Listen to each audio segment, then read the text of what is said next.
Yeah, this is a little bit different, right? I talk about EPDs all the time. I have a 30% extension appointment, so I'm out and about all over the state of Tennessee and the country talking about selection tools, a lot about genomics, but I have a big interest in, does it actually matter, right? Are people actually using the stuff that we put in front of them? We train close to 3,000 people a year in the Tennessee Master Beef program. And I don't know if any of the talks that I give about EPDs are actually hitting home, right? Are they getting used by our commercial producers?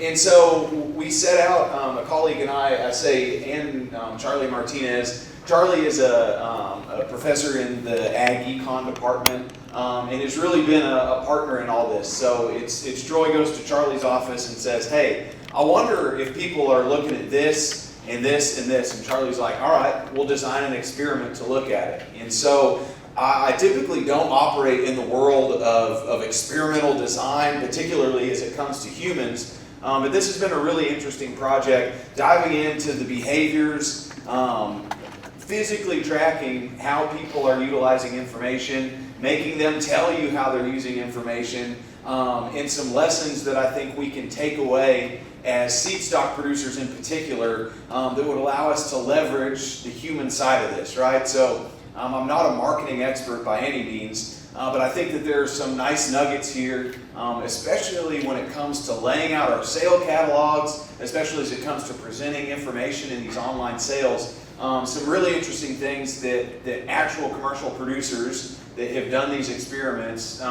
sort of go ahead and tell us with how they act. So I'm going to jump right into this. Again, framing everything around this idea of the risk associated with the bull purchase. And this will become a lot more apparent why we're so interested in risk as it relates back particularly to EPD in selection index use, right? We talk a lot about them with our producers, but whether or not they see value in those and whether or not that value shows up when we ask them about price is something that these experiments are really nicely able to capture. So I'm going to walk through, before we get to the actual experiments, the results and whatnot, what makes bull selection so challenging for our commercial producers. I think it's helpful to take a step back sometimes and get a handle on, put our mind in the place of a commercial operation. I do this very much in the lens of a small commercial operator in the state of Tennessee or Kentucky, right? 30 head herds, keeping up with all of the tools that we're delivering, keeping up with the trends, the hot new bull, all that is tough for them, right? There are lots of factors that go into this, but as I sit and put myself in the commercial buyers in their seat, I think a lot about this, and I talked about this. I really incentivize this for our one bull herds, that if they're making a poor purchase, the footprint here is very large, right? This bull is going to sire a whole bunch of calves. You're going to keep replacements. You can screw a herd up with one purchase that's going to take multiple generations to get out of. That might be a decades-long mistake that a single bull herd has to deal with. So there's a huge amount of risk because of the footprint that this bull has, and that bad purchase can hamper a herd long-term. So I put this up always for my commercial producers, make them think about the footprint that this bull has. And then I ask them the all-important question is, what's the number one determinant of a bull being purchased in the state of Tennessee? And it's probably the same in your state. What are your commercial producers like? Their bulls to be cheap, exactly. Tennessee producers love cheap bulls. And I tell people from all over the country to come visit Tennessee and buy cheap bulls. There are some really good genetics in our states, both Kentucky and Tennessee, that are severely underpriced, right? So I've made it my mission in my extension work, talking with our commercial producers, hey, if there is an advantage to this bull, he is worth more, right? This is an investment, right? This is going to be a multi-year investment. This is going to be a multi-generational investment.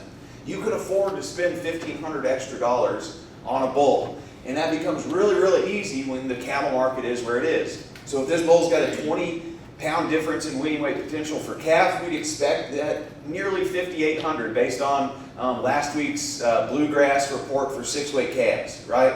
That is a huge amount of money, but we have to get our consumers, the commercial cattle producer, to think about this as not just an immediate cost savings up front, But what am I getting if I invest in a bull with a little extra genetic potential? Of course, a much easier or bigger case that's harder to make on the replacement females. We know how important they are. Matt's going to talk all about heterosis, which is completely removed from even using EPDs, right? But this commercial female is what's going to save me even more money if she's able to make it past that payback period. So again, lots of ways that a bull can make up for that little gap, that extra amount that a commercial producer has to pay up front. But he typically would like to buy that $1,500 cheaper bull, save a little bit of money, and then deal with the consequences down the line. So again, the next thing I think that really is confusing is for our commercial producers, the search space is really big, all right? And there's limited information that we have access to. These bulls have never bred a cow before in their life. We talked about that this morning. There are 30 or 40 or 30 plus EPDs, I guess, in Angus, right? You guys are probably in the 15 to 20 EPDs, right? We've gotten to this point where we're good at measuring things. These things have economic values that are real, but the search space is enormous, right? We have so many things that we're looking at, so many pieces of information that we're pulling in. That makes this decision process a whole lot harder, okay? So again, circling back to this morning's a little bit, just as a refresher, the better our selection metrics are, the more often we make the right decision, as long as our breeding program is aligned with profitability, that's how we make money, how we make genetic progress on profitability. This is maybe one, and I saw that there's another talk on the program about selection indexes. I talk so much to our producers about indexes, right? How do you balance, market segments? Are you retaining ownership of these calves, right? For our folks, most everybody is marketing their cattle in a livestock auction market like this. Most of our cattle are literally coming through this livestock market. So again, making sure that we have a breeding goal that's aligned as a commercial producer with how we get paid, what makes us profitable. And the reality of that is that there are a whole lot more traits responsible for profitability than the one trait that you get paid for when a calf runs through you. And so we've spent a lot of time and effort talking about selection indexes. We have a big ag enhancement program that cost shares bulls across the state, trying to bring selection indexes in there. But it's still really, really tough for us to get producers to decouple these two sets of traits, right? That we have revenue generating traits. We're quite good at selecting for calving ease and weaning weight in Tennessee anyways. But all the things that deal with making that replacement female more expensive, those traits have kind of gotten skipped over. So our longevities, our cow size has probably gotten a little bit out of hand. There's lots of moving pieces, and my hypothesis, and the big reason that we dove into a lot of this research, is I think that our producers, if we put EPDs in front of them, I don't even think that they're looking at 90% of what we're delivering, right? I think that there are about two traits that they think actually matter, and I think that that is what the median commercial producer is looking at from an EPD perspective, if anything at all. So that was sort of the impetus that we wanted to test things on. I love walking through this. I usually take about 5 minutes on this slide when I'm with a group of commercial producers, walk them through this selection decision on Angus bulls, right? Where I've got maybe 15 different traits that could contribute to my overall productivity and profitability as a commercial producer. And this is a challenge, right? And then I throw this image up. That's me trying to balance 15 traits at one time as I'm making a selection decision, all right? It does look a lot like Charlie, doesn't it?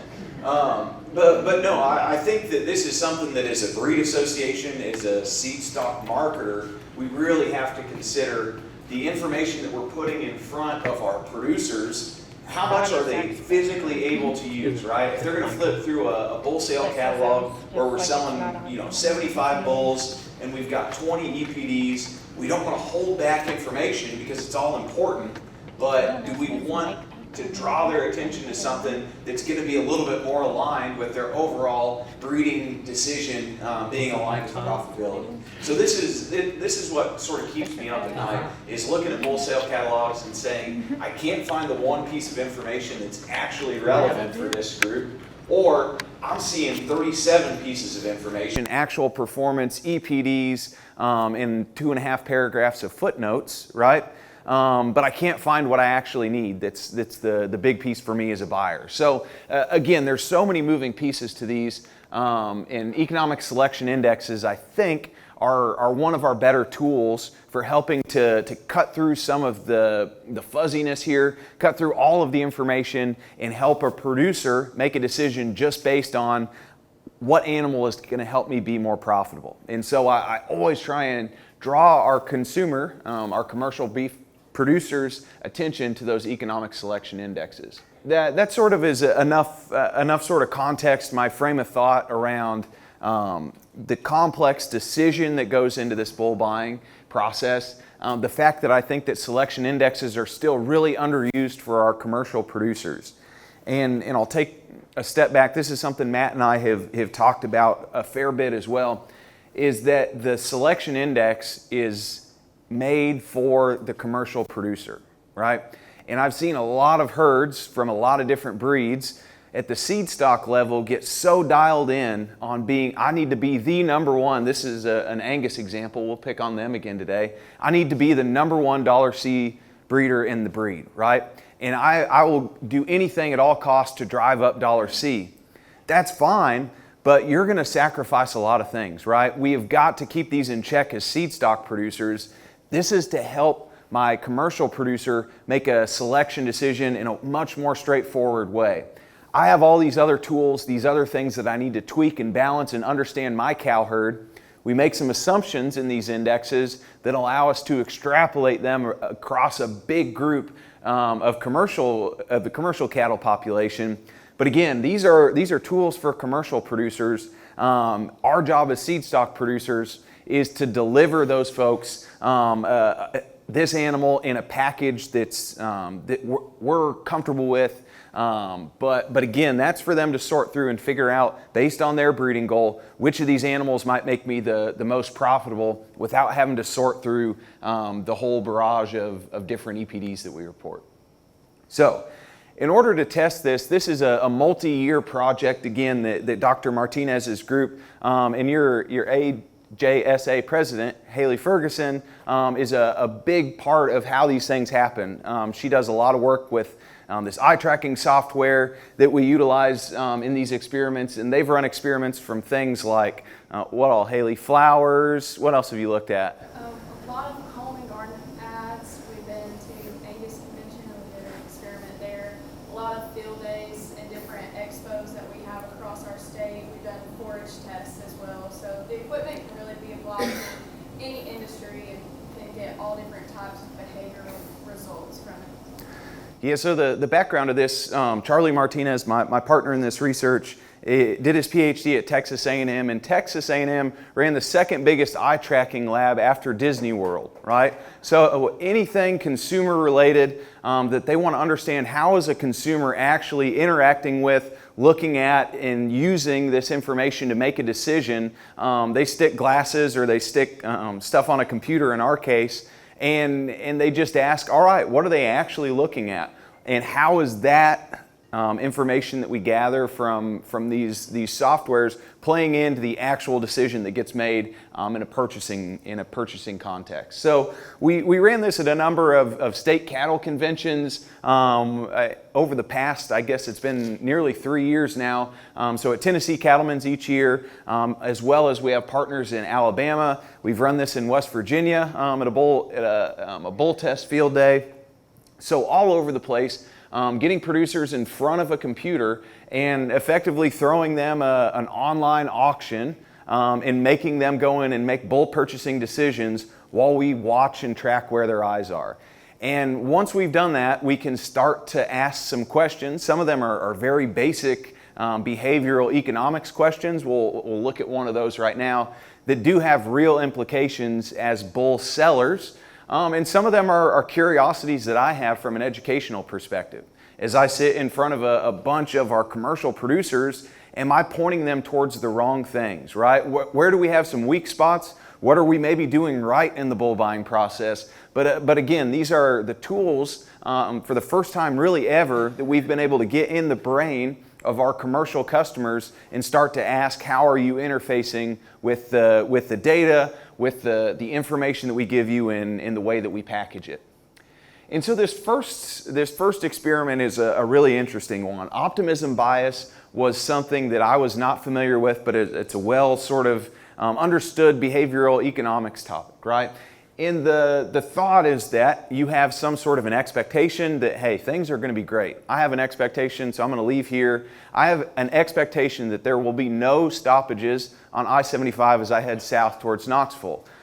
Experience should tell me that it's going to be very different, but because I'm optimistic, I feel pretty good about that. I think it's going to be smooth sailing as I head back south today, right?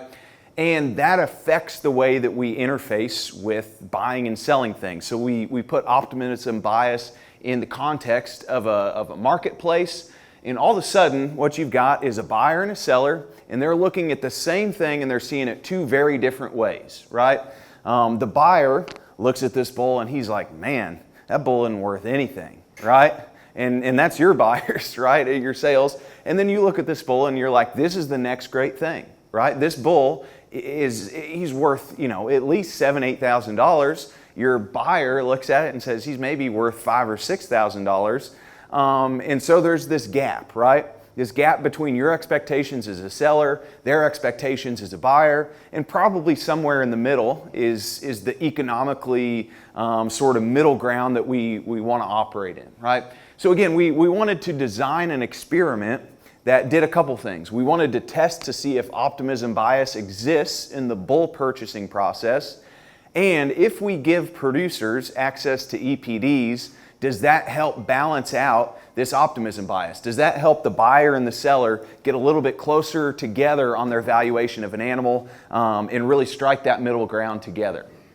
And so what we did is we effectively set up a mock online auction here. We've got something like 18 bulls from these 3 different breeds, sales back in 2021. So this data is a little bit old. But again, we basically sat this down, and I think I have some pictures here. And the way that we set this up, basically you were in one of 4 classes. So you were either a buyer or a seller, and you either got EPDs or you didn't get EPDs. And so what we wanted to test here, right, is how different these groups looked and what the addition of information in the form of EPDs did towards those purchasing decisions. And then we start to layer on extra information in the form of eye tracking here in just a little bit. But just a little bit about the demographics here. Charlie put this slide in.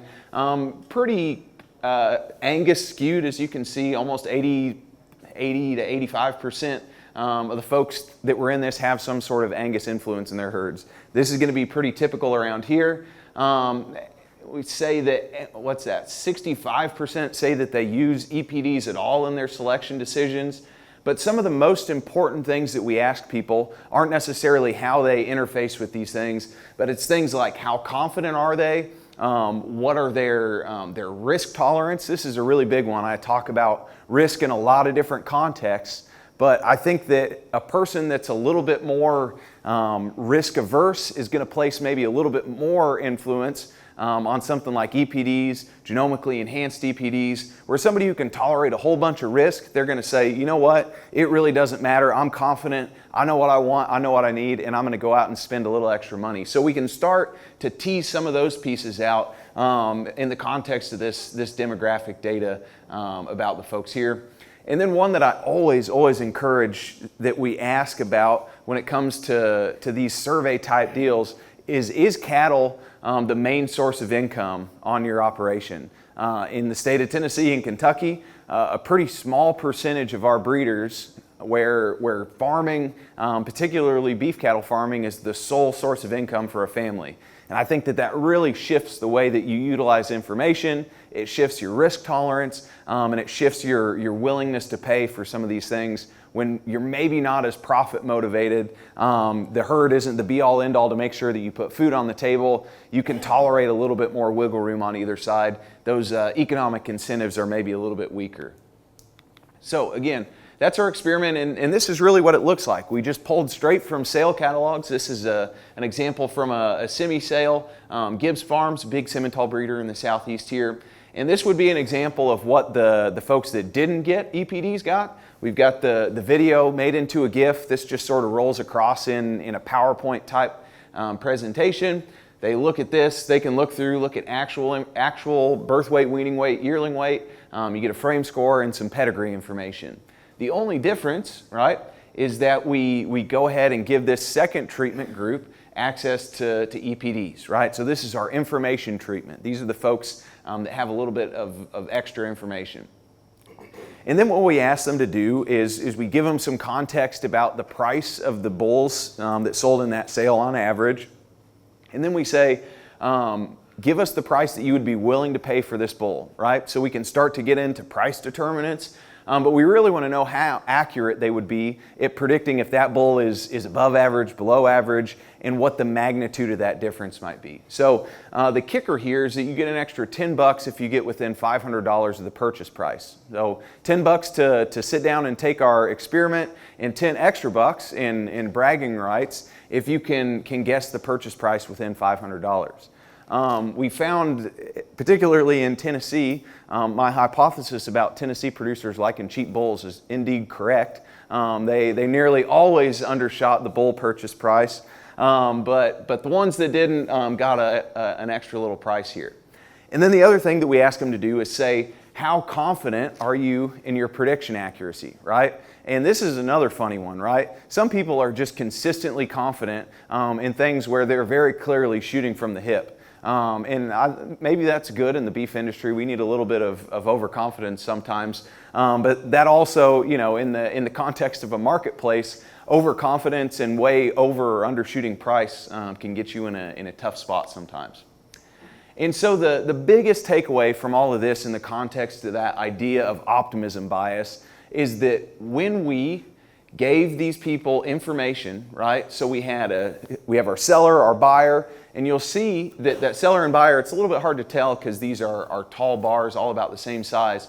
But there's something like a $500 or $600 gap between those two groups, right? Between sellers and buyers with no information, there's this gap. And that's real life optimism bias that we see, that little slanty red line. That's the gap between, wow, my bull's the best thing ever, and wow, I've never seen such a piece of trash bull in my life, right? It's maybe not that big, but that's an appreciable difference in those two groups' evaluations of the same groups of bulls.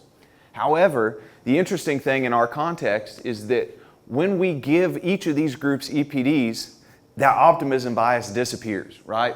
That difference between the two groups goes to effectively zero. And what that's telling us is that when we give extra information, that levels out the marketplace, right? These gaps in perceived value go away when we give the full amount of information. So EPDs in this case are sort of an equalizer between buyer and seller opinions on valuations of these animals.